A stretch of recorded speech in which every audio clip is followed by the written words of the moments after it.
Hey guys, welcome to the Drone Horizon podcast. I'm Alex, and today I'm joined by Jethro Kiernan.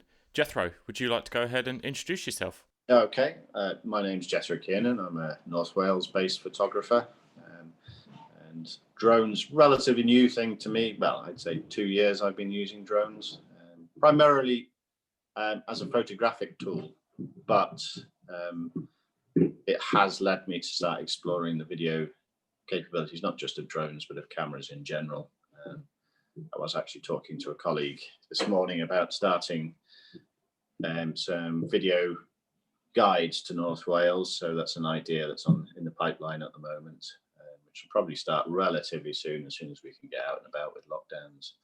So yeah, it's the drone thing has opened up quite a few possibilities, I think. Cool. Well, thanks for being with us today. Obviously, as always, we've asked you to send over your 3 shots. We'll start with probably what is my favourite out of the 3, which is the one of a person on a mountain, very snowy mountain. So do you want to talk us through why you've sent this one over? Okay, well, that's actually a relatively recent shot. That was, when was that? January the 10th. So yeah, taking advantage of the snow. Crib Goch is relatively close to me, so I can cycle up there. Wasn't so fun at 4 o'clock in the morning cycling up into the mountains. But yeah, I've been meaning to capture this. There is some video footage that I'm putting together from this shoot, but capturing that particular ridge, it's very spectacular. It's a very popular mountain. And to get up there with the drone was kind of a plan. I've been up there with the DSLR quite a lot. I've experimented with the drone a couple of times just to kind of get some test shots. And I knew that the 2 people that are featured in the picture, or there's one person in that particular picture, were going to be up there around about the same time. So basically, I had an agreement from them that they were happy for me to film and shoot pictures of them. We weren't actually meeting up, but I knew they were going to be on the ridge very early. They had the same plans as me to try and get some pictures and some footage. So we kind of mutually agreed that we would volunteer ourselves as subjects in the picture. So got up there just before the sun came up. A little bit. I usually try and get there well before the blue hour if I'm doing this kind of footage. And I was very interested actually to see how the Mavic 2 performed in that low light situation. I'd had the Mavic Air before. This is the Mavic 2 Pro that I'm shooting on, with a bigger sensor, and in theory should have the better dynamic range for this kind of blue hour type photography as well as video. And as you can see from the shot there, it's crystal clear. You know, the sun hadn't quite come over the horizon at that point, so relatively low light and pin sharp, pictures not breaking down. So very happy with the way that drone is performing. You know, at one point I had considered the Inspire 1, getting that second hand just for that photography element. I've previously had the Mavic Air, and I found for video it was more than good enough. But for stills, it would have been at the limit of what it could handle, especially that kind of shot. I don't think I would have had a shot that I could publish necessarily. It would have looked okay on Instagram, probably. I could have put it on Facebook, but as something that would be, for instance, a double page spread in a magazine, it probably wouldn't have been quite good enough. Whereas that I would be quite happy to send out for an editorial picture. I'll blow it up to A3 and it can do all of that. So I could sell prints and I can sell it for editorial use on a double page spread. And I think that's the major difference between kind of moving up that next step in the cameras, really. Yeah, definitely. I mean, this shot in particular, I really like it because obviously you've got the sort of pinkiness of the sun sort of just hitting the snow. But as you mentioned, like the dynamic range on this shot is really, really good because although the right side of the mountain is in almost complete shadow, you haven't lost any of the definition in the snow at all. Like, it is really, really clear. And it's just, you've got like a really nice contrast, and obviously you can just see the horizon sort of drifting away in the background. This is obviously, I can see by the file name that this is a panorama. So was this like a 2 or 3 shot panorama that you've then stitched together, or was it more than that? This one's actually a 2-shot panorama. I wanted to capture the right hand peak as well, and I needed the figure big enough to be noticeable in the picture. I have some other shots from that shoot with the figures much smaller, and I can get the other things in, but I kind of wanted the figure to be noticeable from the start. Where he's stood, he's sort of highlighted by the sunshine, but he's got kind of shadow in the background. So that worked really well. So quite often, I mean, it's very good being able to shoot panoramas with the drones. They're almost the perfect tool for it. You know, everything's steady. The shots tend to fall together quite well. There are some other 5-shot panoramas I shot with the sunrise coming over from that. So the sun's coming over the horizon. It worked quite well. But I think this was the strongest shot out of the shoot. You know, certainly as far as an editorial. The others, if you string too many shots together, it can have a certain novelty effect, but it's almost overwhelming. So 2 or 3 is usually the limit of what I'll shoot with the drone on a panorama. Get a good overlap, but yeah, 2 or 3 shots is usually the sort of the publishable limit, really, without it looking a little bit odd. Yeah, definitely. And although obviously it is a wide shot, you've sort of everything that is in it sort of serves a purpose. I think sometimes with panoramas, it can be quite easy to just use it because you've got it and just use it because it's there. But sort of limiting yourself to the 2 shots and still getting everything in frame that you wanted to get in there works really well with this shot. And obviously you've got the guy sort of in the bottom left hand corner, and then in the sort of top right hand corner you've got the horizon. So it's not like it's nothing is there that shouldn't be there. Like everything's sort of got its place within the shot, and I think that's what I really like about it. And obviously you've managed to sort of capture the 2 peaks, and then you've got that leading line from the bottom left hand corner going all the way up to the peak, so it sort of guides your eye all the way up. It's a really lovely shot. Yeah, I mean, I think a lot of my shots, if you didn't know the area, you might think that they weren't shot with a drone, and I quite often try and go for that. If the shot looks like it was shot from a drone, then maybe that's the primary reason for having the picture, just a novel angle. And if that angle doesn't work, there's not much point shooting it. It has to look good. I think I primarily use it as a mobile tripod. And I've seen quite a lot of drone shots of this particular area, and people have a tendency to go up high, to go up to the limit of what you're allowed to height-wise. And it quite often doesn't throw the background into a good frame.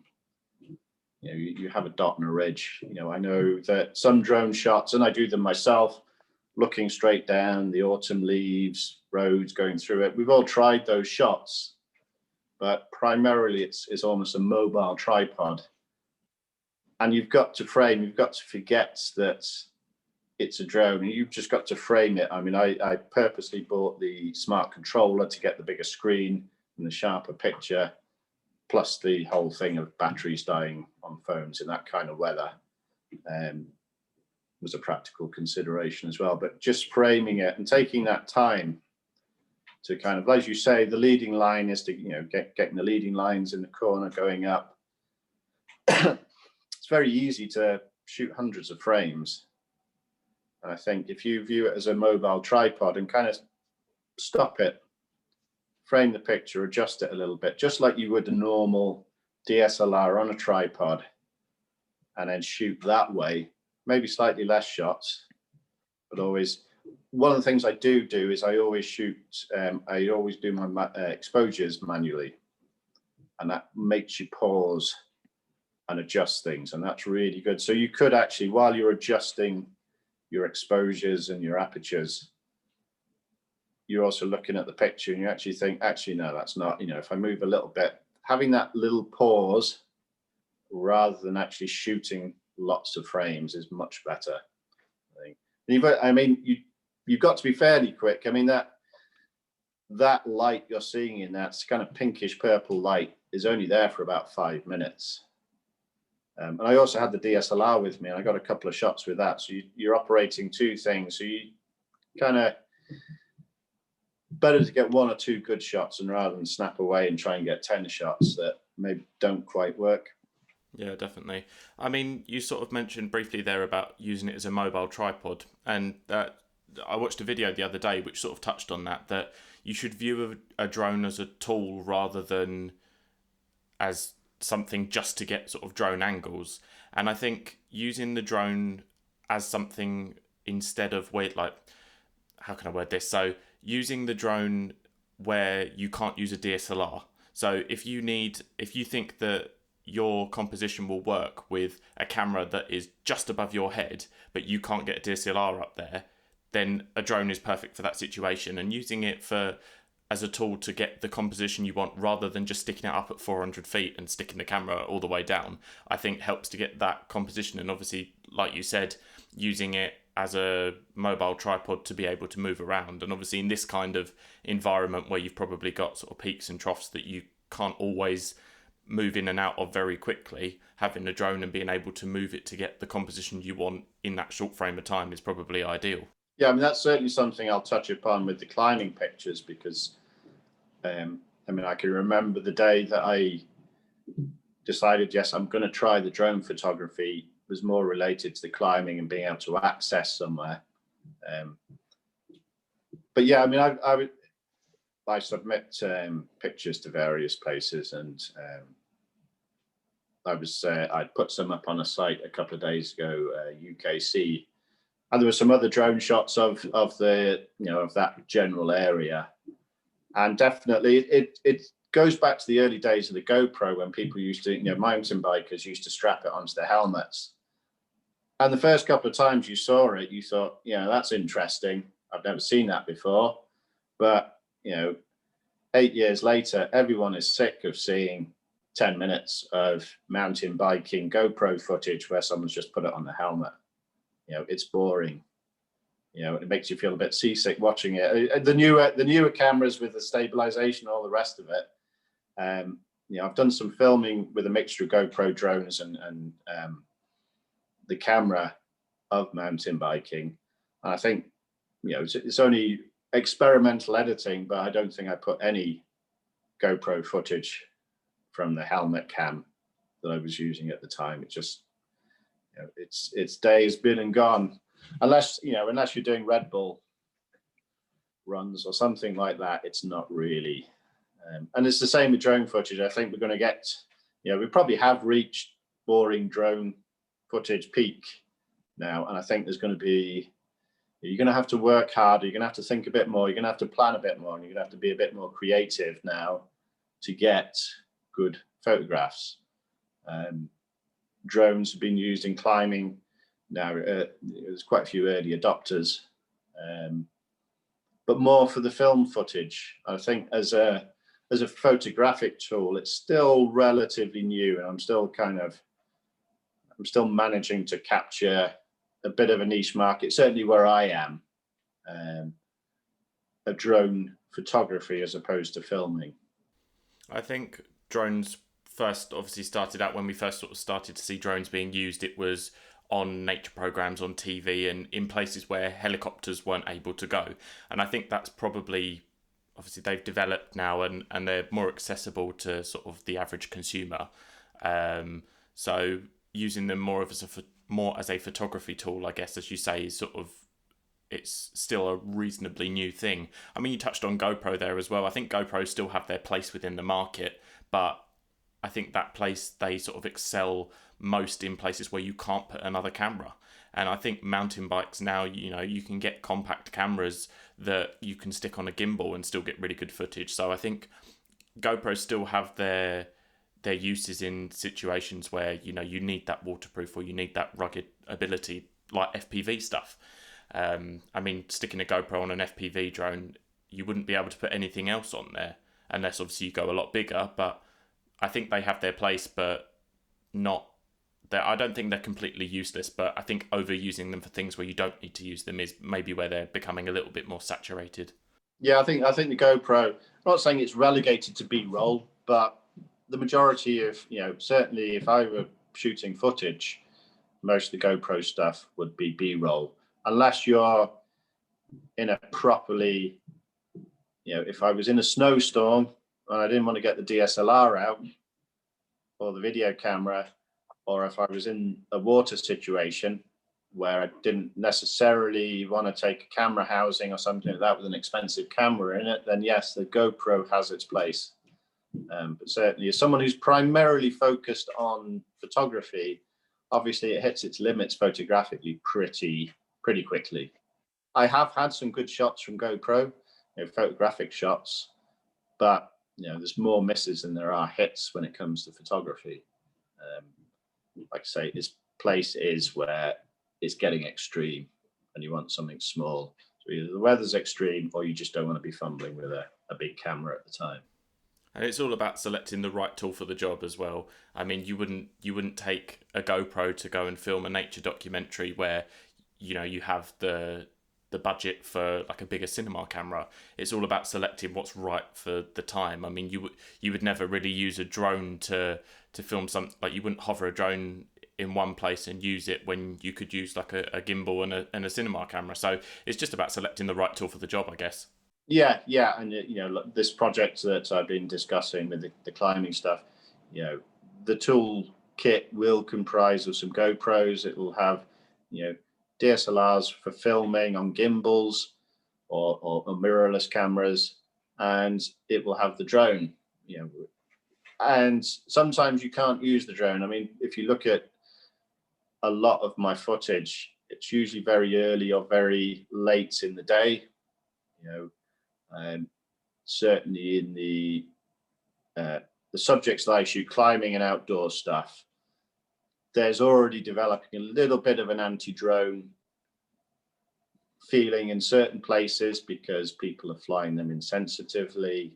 They're going up on busy bank holidays on the summit of Snowdon, flying drones around, when there's hundreds of people around, it's just not the time and the place. So even sometimes when a drone might be the best tool for the job, you really got to sort out your timing and your planning.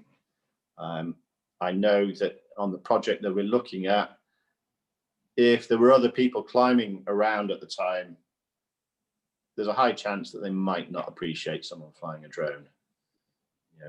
And the laws have changed as well, so we've got to be more careful about who we're flying around. And even though I'm getting my qualifications, it's still there's still limitations on what you can and can't do around other people's, whether that's just out of sheer politeness or the law. Either way, you're going to get a bad rep if you're flying them irresponsibly or annoyingly. Yeah, and it's just been about, as you say, it's just about being sensitive to the situation and realizing that sometimes, the conditions might be perfect, but it's about taking that step and thinking to yourself, right, maybe I need to not fly it now because although it's right for me, there are other people here, and that's what ends up giving drones bad rep is people that fly them irresponsibly because they then are seen as being a nuisance. And obviously everyone that flies a drone enjoys flying their drone, which is why we do it, and obviously we get amazing shots like the ones that you've sent over, but it's all about being sensitive to how other people perceive that as well, because other people just hear the noise and see the drone and they don't consider the amazing capabilities of it. Yeah, and I think you kind of, as part of the planning process, if you're thinking about a shot, normally that will lead you to consider what else is going on around there. I think if you're using it as a glorified selfie stick and just randomly flying it around, then really what you're doing is you're doing the equivalence of those people that hold their phones up at concerts. No one in the history of concerts has ever watched back concert footage. It's just not something you do. You either go there and you watch it, or you watch it on MTV or YouTube. You don't watch someone's mobile phone footage of a concert. It just is of no interest to anybody. And you got to really think, if you're not interested in the footage you're shooting, don't shoot it. It's you can annoy people. You're filling up your hard drive full of rubbish. It's that planning process. What do you want out of your drone footage? Whether it be just for your own enjoyment, that's, shoot it for your own enjoyment, but think about it beforehand. What are you shooting? What's the story you're wanting to tell to you and your friends? And, look beyond just the novelty factor of having something that can fly and get high footage, and start planning, start thinking about it just for your own satisfaction. Yeah, definitely. I mean, that sort of brings us nicely onto your second shot. Obviously, we've touched on sort of your climbing background. Do you want to talk us through this shot and why you've sent this one over? Okay, well, this one is kind of one of these shots that just jumped out at the time. It's the area where we're photographing is sort of notoriously loose and crumbly. The access is quite difficult. So I had been shooting shots off an abseil rope with DSLR. And this was kind of the last route of the day. So the people I'm photographing and filming are kind of subjects that we're all bought in. It's a relatively quiet area. So there was no one else around. And this being the last route of the day, the intention was to abseil in and get some pictures. But I was struggling to set up a safe abseil point. So that's where it kind of, the drone thing kicks in. You go, right, okay, rather than trying to set up something that's potentially unsafe, either for me or the subject, that's where the drone really comes in. So in some ways, it's, one of the things that got me thinking about drones was safety as much as anything, which is why I guess I always view it as something or I've started to view it as a mobile tripod, because really it was about, I just want to get to that point and I want to take a picture. And sometimes it's not safe to do it with with ropes or abseiling. Like I say, either for yourself or the subject. You don't want to be kicking rocks down on people. You don't want to be dropping stuff on them. That would be disastrous. You're probably not going to get very many people coming out to take pictures with you. So yeah, that was one of the things that got me on that. So that shot, it's kind of the end of the day, so the light was really good. It wasn't bright and sunny light. It was quite soft light, and just the texture and shade of the rock. I could see that the composition looked good through the camera. It's slightly cropped, but I could see the composition was good. But it was only once I got back into Lightroom and the editing as I could see the textures better and the colors better, how it almost mirrors the yellow of his jumper, and there's some yellow in the rock. So yeah, that worked really well. I was going for some shots above. And again, the Mavic 2 was really good for that, because the proximity warnings allow you to fly relatively close to the cliff to look down. Although that shot doesn't look down, there are others where I'm looking down at the subject. So you can almost get to that point where it can replicate you being on an abseil rope looking down. And being quite a wide point of view, you get that sense of exposure as well, which is always quite good. Yes, it would be nice to have interchangeable lenses and be able to zoom in or zoom out, but I tend to shoot wide angle anyway when I'm taking climbing pictures, so that works quite well for me. Yeah, and I suppose wide angle as well, it helps to give you a scale of the size of everything, and I think that's some of the best climbing pictures I've ever seen.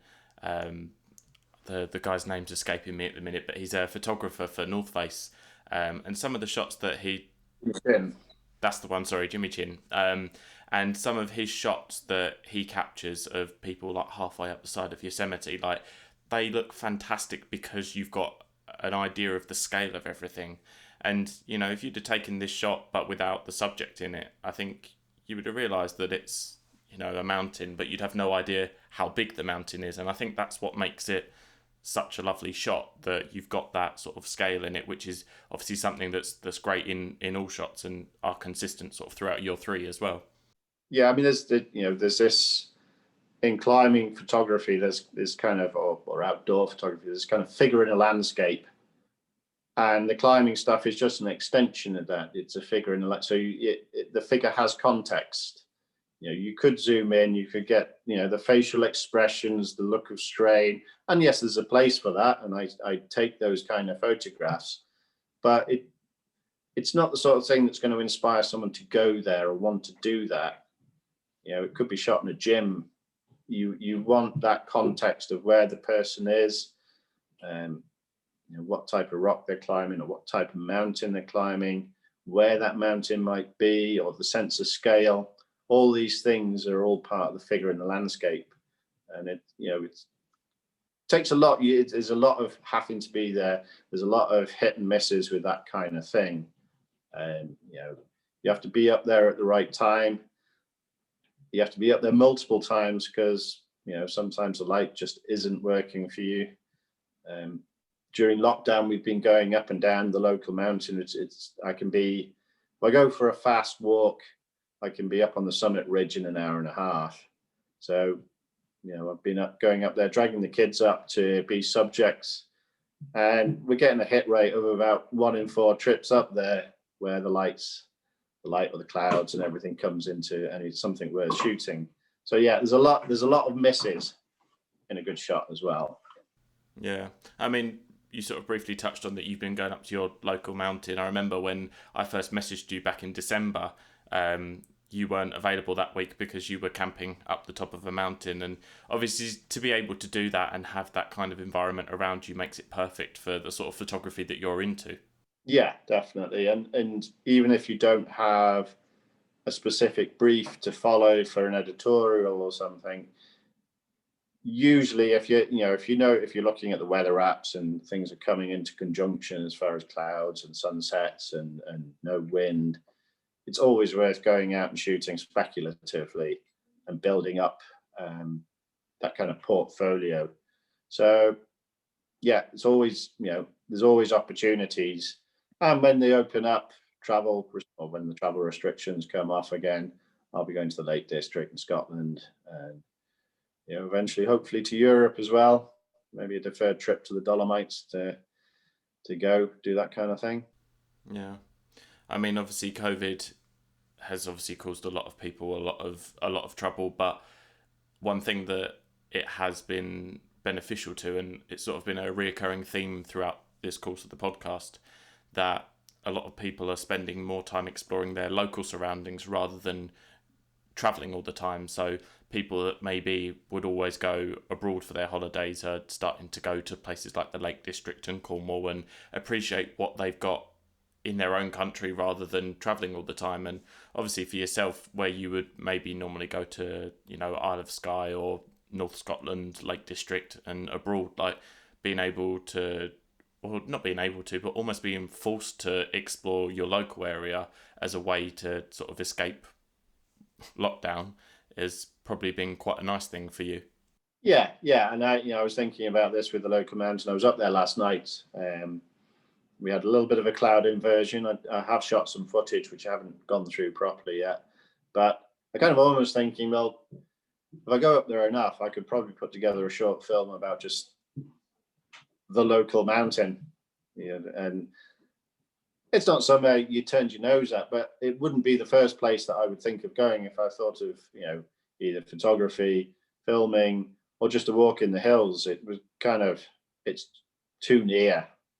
You always want to go explore something new, but I think we've been up there about 10 times since lockdown has started, and I'm actually appreciating it a little bit more now. Yeah, definitely.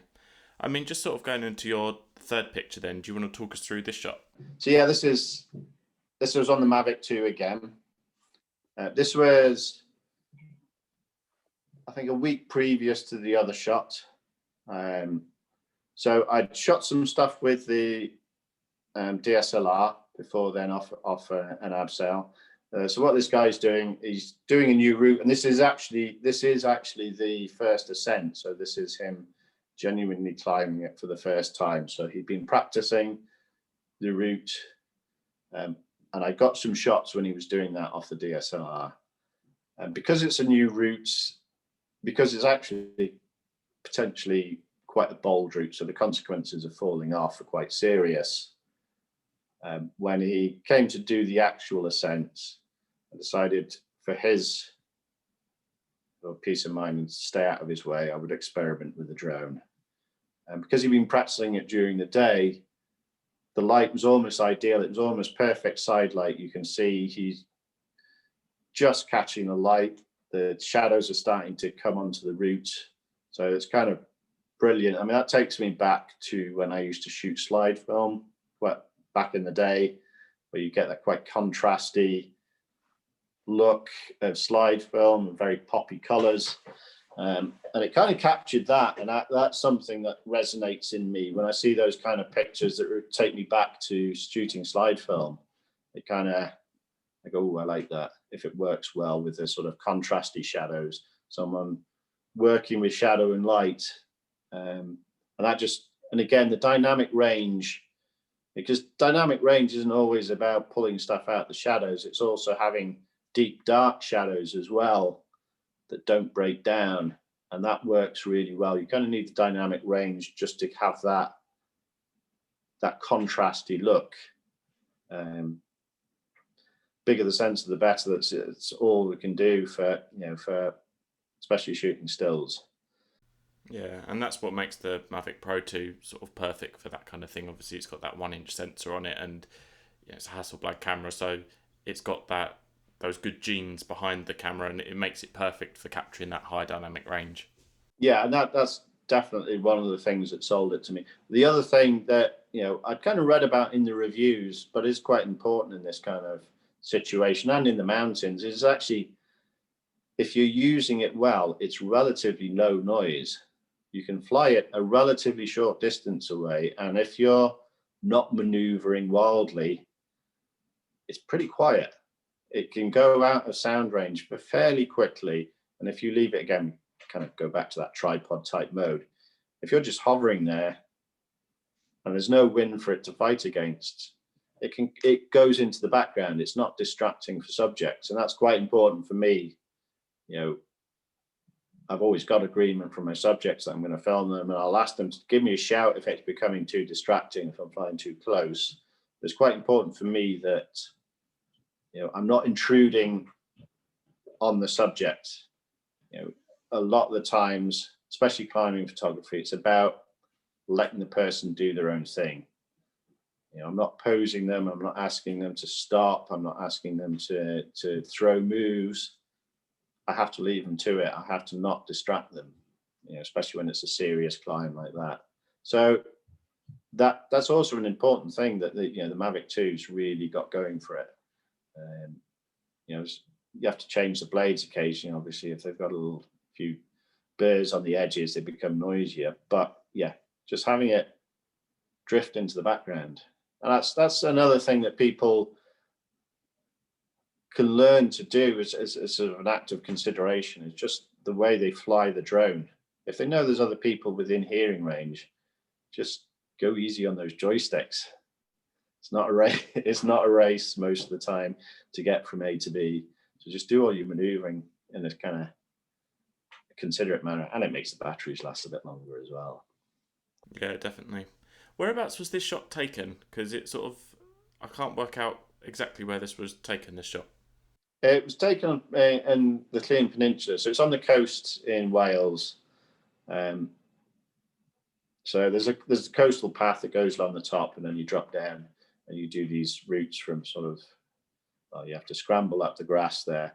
But awesome place. Again, it was pretty quiet, and the other bonus was there were some dolphins out in the bay as well. So I was actually able to fly out and get some pictures of the dolphins swimming out at sea as well, which was pretty cool.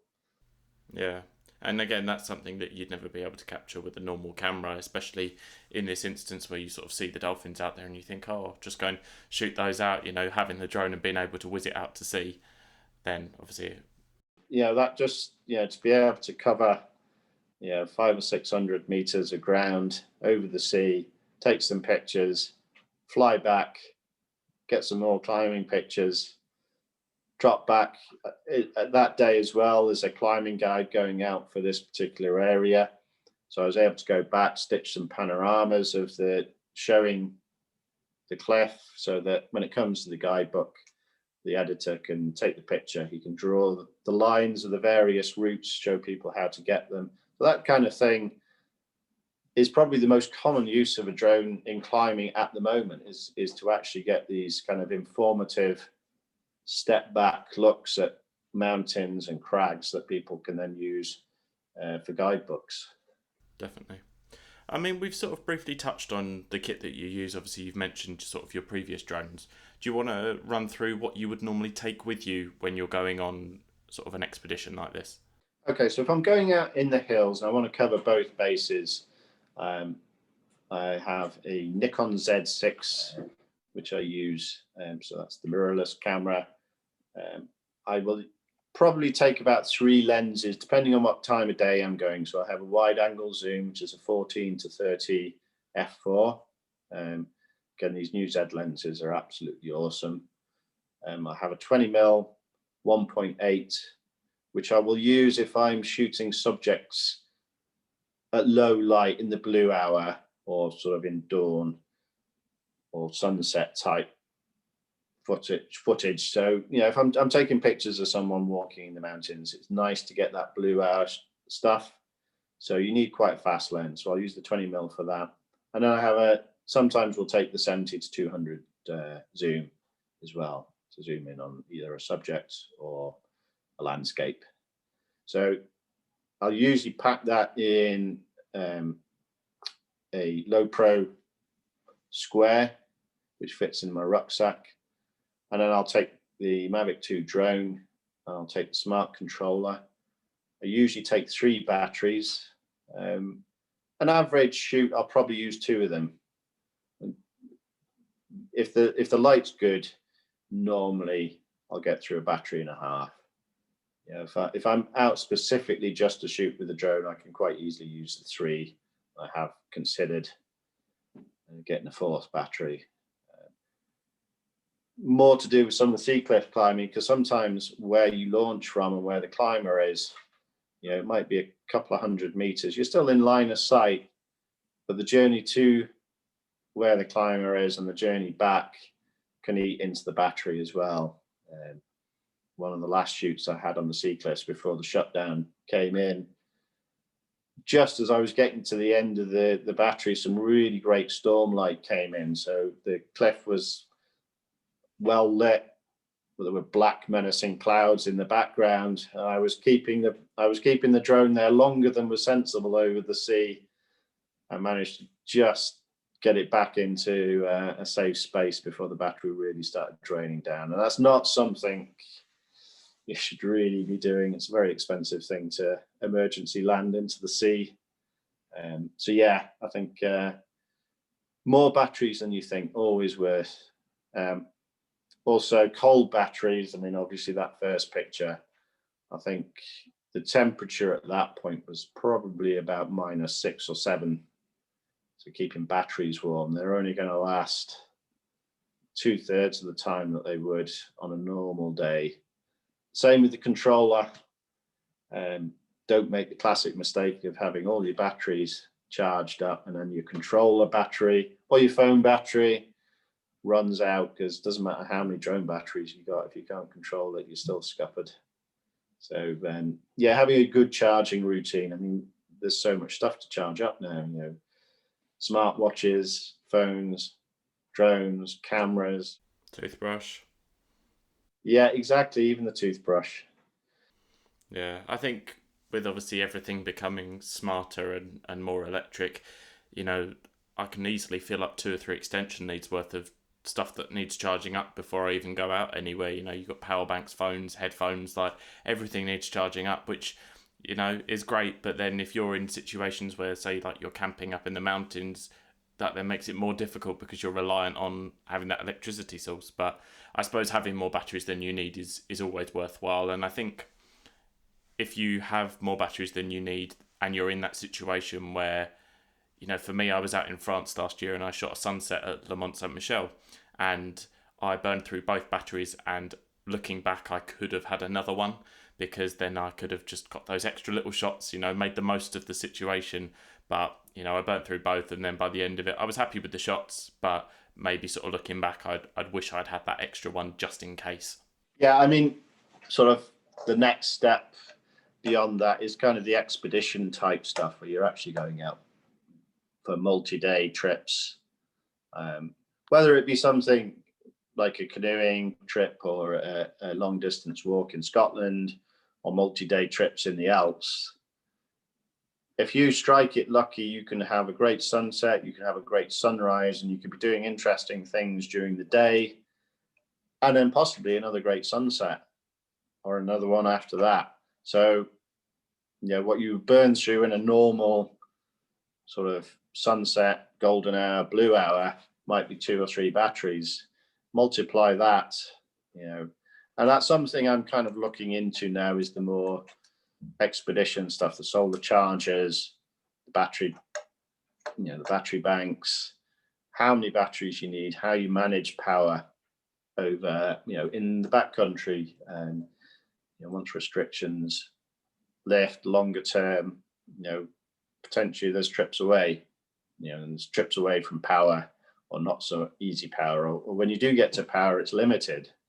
You know, I was looking at trekking in Nepal, which I've done previously, but a lot of the tea houses now, they charge you for, you know, if you want to use a plug, you've got to pay for it, which is not in itself a problem. But, you know, if you've got so many devices, you might not have access to all the plugs you want. You know, how do you do all this sort of stuff? So again, solar chargers, you know, even, you know, Jimmy Chin, if you look at some of the expeditions he's been on, the amount of logistics required for all the electronics is amazing. You know, they have a whole media tent where they're charging the laptops, the, you know, all the electronics associated with running a film, with, you know, red cameras, gimbals, the full works. Everything requires power. Then you imagine doing that in the Arctic, where the cold's trying to kill the power as quickly as you can charge it up. And logistically, yeah, that's quite a thing. I've always had kind of vague admiration for those that can do sort of vlogs out in the field. You know, I'm juggling trying to use a drone and a DSLR at the same time, then trying to add the extra complication of doing a vlog at the same time. I don't know how people like that do it, to be honest. You know, logistically, especially when you're going further afield. Yeah, hats off to them. Yeah, definitely. So, do you want to just run us through how you sort of first got into photography? I mean, by the sounds of it, you sort of started off with DSLR and then sort of recently picked up a drone. Do you want to run us through where that sort of passion started from? Okay, I mean, the time frame goes way back to slide film and getting a camera when I was 18 for my 18th birthday. So I was shooting slide film, and I started doing that editorially and commercially for a period. So I was shooting for climbing magazines, doing articles, the odd sort of PR shot for some of the companies. And it's not, you know, it's not massively financially lucrative. And then kids came along and mortgages had to be paid. So I was doing that. So I kind of, the photography went on hold a little bit. And then when DSLRs became a little bit more established, I got one, found it was a lot cheaper to do stuff. You know, I wasn't sending a slide. It was a lot easier to experiment. So I started picking up where I left off, and a friend of mine was putting together some guidebooks at the time. So he was looking for photographs. So I started photographing for his guidebooks, and that kind of got me back into it. So now I'm back where I'm doing editorial work. And obviously things have changed with the whole digital landscape, social media. The whole approach is different from sending off a bunch of slides, you know, that you would maybe see in publication 3 or 4 months down the line, to now I can shoot something on Saturday and it can be on an online digital magazine on Monday. You know, it's just a different landscape. And drones were kind of a logical step on from that. It just made sense with the, you know, I had that epiphany moment where I was trying to get a shot of someone. I knew the where they were climbing was spectacular. I knew the access was really difficult. We went there. I couldn't get the shot, basically. I just couldn't get where I needed to be to get a good shot with the limitations of using a rope and DSLR. But I knew that if I could fly a drone there, I could get absolutely spectacular pictures. So it was kind of, that was the moment that I started thinking about drone. And eventually, it wasn't a few months later, I committed. And I think I got an award-winning shot, I think 2 or 3 months after having got the drone. I did a photo shoot, managed to get some award-winning shots pretty early on. So I think the concept of using this mobile tripod to get places really worked. I think I knew what I wanted from the drone before I got it. It has led me on to, you know, thinking more about film footage. You know, I was doing some mountain biking stuff, putting some films together for that. So it's led on to more stuff, and it's led on to thinking more about film footage, but still that photography element is still the strongest part of wanting and using a drone. Yeah. I mean, you sort of briefly touched on earlier that you started out with a Mavic Air and then you were considering an Inspire 1. Why did you consider the Inspire 1? Partly because of I've got a Micro Four Thirds camera and Olympus that I use anyway, so I had some of the lenses, and I was aware of the strengths and weaknesses of the sensor. The sensor would be pretty much the same, so I knew what I could get out of a Micro Four Thirds sensor, which, bearing in mind that the Mavic Air is kind of a compact camera size, mobile phone size sensor.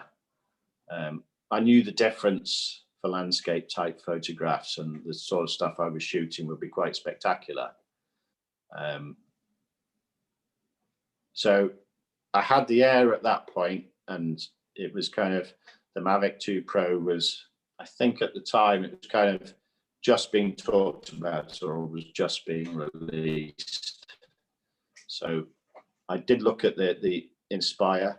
You know, I looked at the logistics of carrying it in the mountains as well, because obviously it's not an easy thing to move around. But it also, if you're doing a specific shoot, then that sometimes that discipline is a good thing.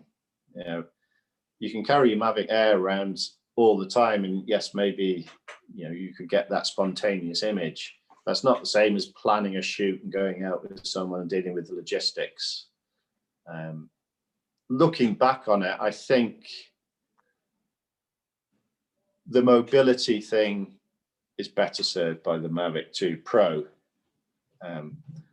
My hope that at some point in the not too distant future that they're going to come up with something that has a Mavic 2 form factor with a Micro Four Thirds sensor, you know, possibly filling that gap between the Inspire range and the Mavic 2 Pro with something small enough to carry, big enough to get a decent Micro Four Thirds picture. And I think that might happen. We'll see. We'll see what's announced in the next year or two. Yeah, definitely. I mean, obviously, I think each of the DJI series sort of covers their own basis in terms of the Mavic series is better for portability, sort of the Phantom, sort of the bridge point between the Inspire and the Mavic, and then obviously the Inspire is sort of the league of its own. And I think they all sort of cater to their own audience, but for people that want sort of Inspire quality, but the portability of the Mavic, there's sort of, obviously, although the Mavic 2 has got that incredible sensor, it's not the same as the Inspire series. So I think if they were to come up with something, and I think that would probably satisfy a lot of people that sort of do the similar kind of photography and videography that you do. Just sort of finishing up then, is there any tips? Obviously, I know we've covered a few as we've gone through, but is there any sort of closing tips you can think for anybody that is just starting out? Yeah, I mean, one of the things, certainly for filming, the sort of the auto modes are pretty good, but put it in cinematic mode, or slow mode, and practice doing some stuff yourself. Because although the sort of cinematic moves on the filming or the auto moves are pretty good, they do shoot some great footage. If you start using them all the time, you're just going to have the same footage all the time. So it's definitely worth discipline of using the controls manually and manual exposures to imitate the shots and then get your own stuff, because not everything works with a particular subject or a certain location. And if you want to film, you need to be able to operate those joysticks yourself and get usable footage. And the other thing is always keep your smooth footage longer than you think you need. That's, it's a classic mistake. I mean, one I made lots when I wanted to build up some film footage, and I found that actually when it came to editing, it wasn't quite long enough. You need to top and tail it. You'd suddenly jerk to a halt. But then when you were in editing, you would kind of think, actually, I wanted that footage to carry on for another 4 or 5 seconds.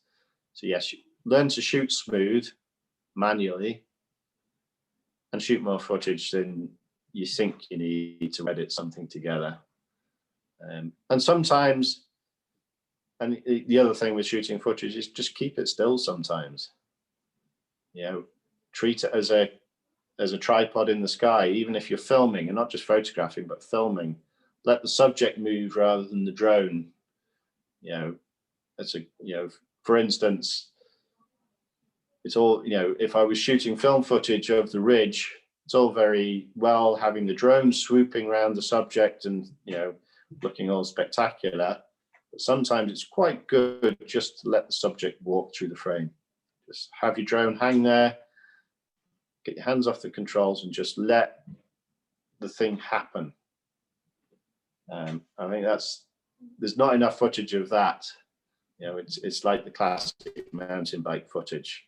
People are going to get seasick of seeing swooping footage of drones flying at high speed.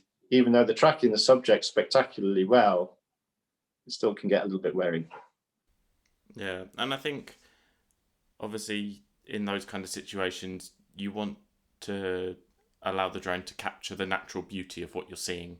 And I think sometimes if you overcomplicate a shot, especially with video, you can take away from the actual subject, and you're left with, after sort of watching the video back, you're left with thinking, right, well, all I saw was this person doing this. I didn't actually get to see anything else around. And I think that, that can sometimes sort of ruin a shot almost.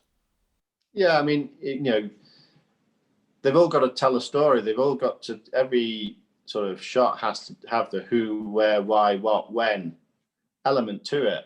And you've got to allow space for those questions to be answered. And we don't all want it thrown at us high speed. Sometimes you just want to look at a beautiful scene on the screen slowly and let that happen slowly and organically. We don't want to be so far away from the subject that we don't even know there's a subject there. And we don't want to be so close that we don't know what context that subject is moving or working in. So it's kind of covering all those bases. So yes, you might want to go properly close to the subject so you can actually see who the subject is, they're wearing or what they're doing, and slowly come out so you can see where they are. But incorporate all the elements and give each element enough time to register on a person, I think, is the key to it. Cool. Well, thank you very much for being with us today, and for taking time out of your schedule. Do you want to just remind everybody how they can find you on sort of Instagram and your website? Okay, website is www.jethrokiernan.com. Fairly easy. And Instagram, jethro_kiernan.com. Yeah. Perfect. Well, thank you. As I say, thank you very much for taking time out of your schedule. It's been really great hearing about your pictures and your experiences. So yeah, all the best for the future. All right. Well, thank you. Nice to talk to you. Yes, perfect. Thank you very much. Okay. Cheers.